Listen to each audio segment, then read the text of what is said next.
Right, name. Blue Story. Did you see it? I did. One sentence summary. It's a bit like Romeo and Juliet, but set in East London. Could you beat the villain? No one comes out of this looking particularly heroic, but Timmy is the protagonist and he has beef with Marco because Timmy's old friends from Peckham beat up Marco, the younger brother of the Deptford gang leader. So in retaliation, Marco and his crew beat up Timmy, and then they accidentally kill Leah, Timmy's girlfriend. Thus, Timmy has beef with Marco. Um, so yeah, could I beat Marco, now known as Brooker, after the whole manslaughter incident? Yeah, I could. So Marco apparently still has Timmy's phone number 3 years later, and I think Marco might be still living in the same flat 3 years later.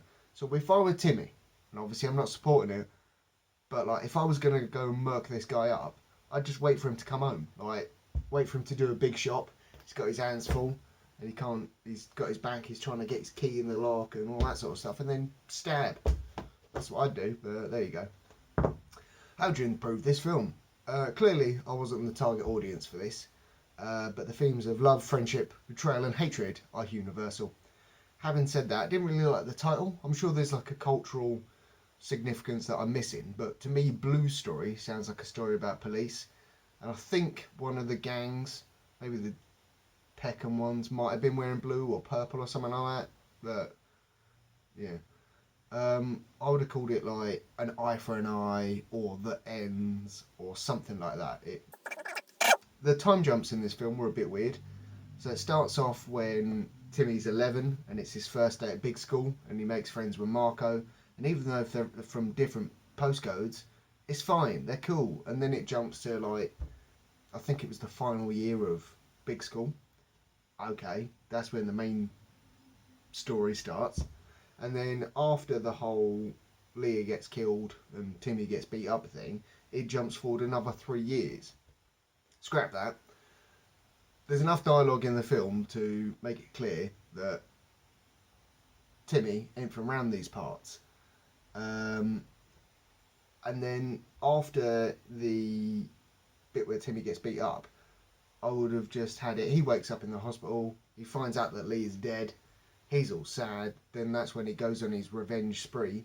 And his friends from school, like maybe they go to a funeral or something like that. And his friends from school are like, look, man, don't go escalating this, and try and talk him out of it instead of just not being in the film anymore.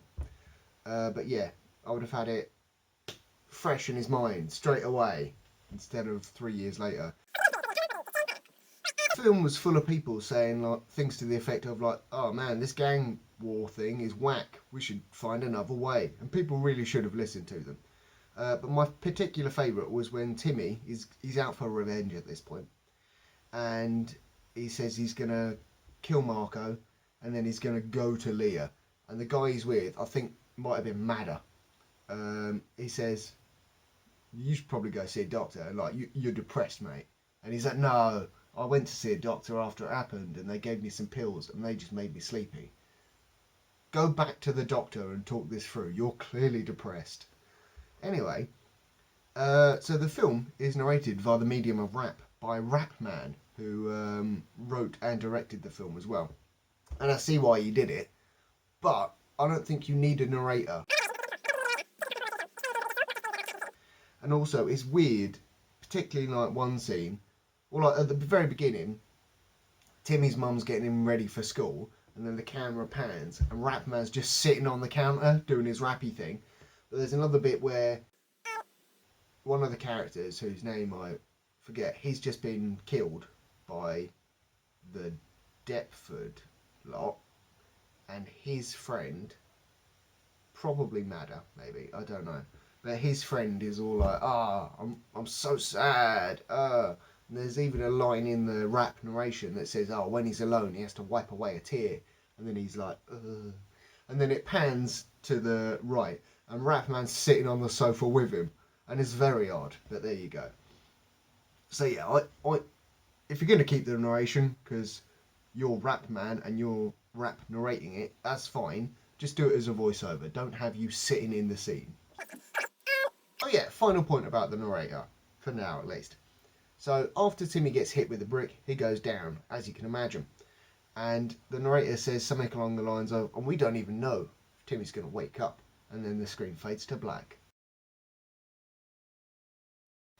And then it lightens up again and it says 3 years later. And like we learn that Timmy, not only is he awake, but he's in a gang now. So like don't pose a question like that and then immediately answer it. It's very odd. Who's the guy with the samurai sword who interrupted the party? I think he said like it was his house. And if so, was he like the dad or older brother of the girl who was throwing the party? And, you know, like, chill out, mate. There's no need to get a sword involved. Timmy says that that was the best party he's ever been to, even though he sat around moping for most of it and only had fun dancing with Leah for like 30 seconds. One of the friends who vanished from the film, I really liked those two actually, but they weren't in it after the whole bricking incident. He gets called out for having a Mickey Mouse style haircut, and he was rightly so as well. He did have a Mickey Mouse style haircut. The other thing is, he continues to wear that hair in a style that probably takes a while to prepare. Even after he gets bullied about it, you would have thought he would have changed up a bit. There you go. What kind of mug invites a young lady around to watch some pirate Game of Thrones, which I believe they watched an entire series or season in one day. Good effort.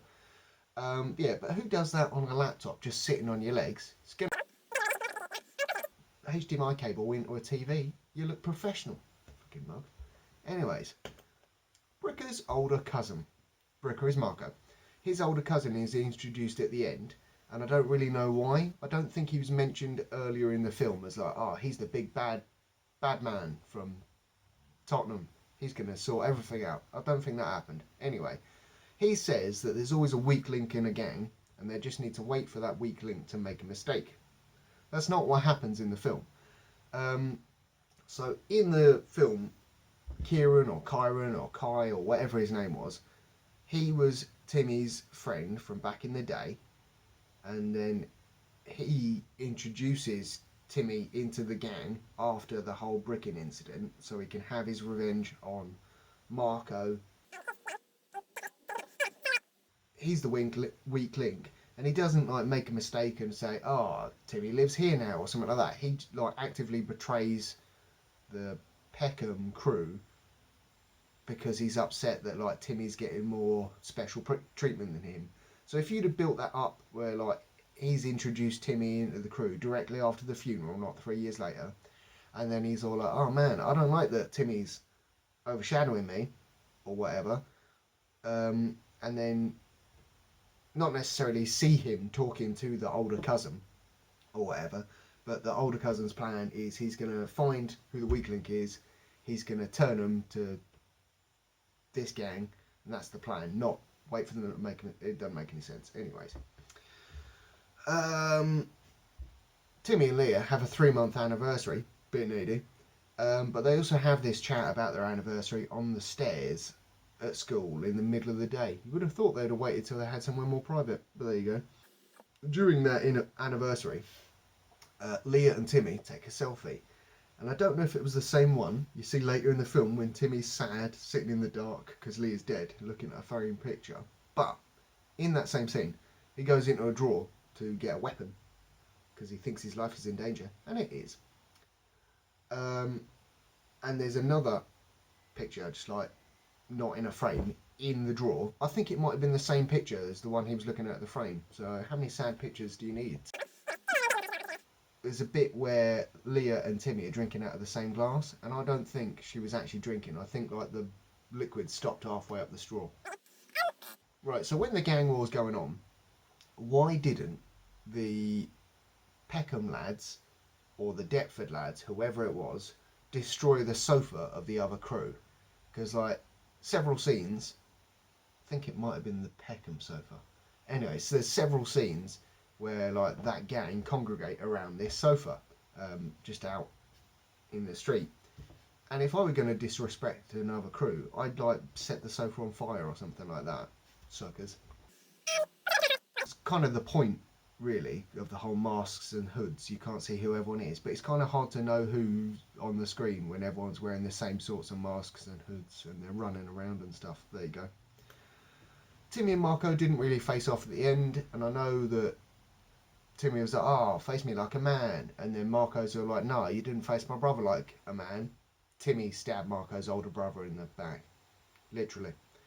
Um, but I did actually like the whole trying to burn someone to death inside a van thing. That was pretty good. But I think Timmy should have got out of the van. He and Marco should have squared off, and then like they either stab each other or something like that, and you have it.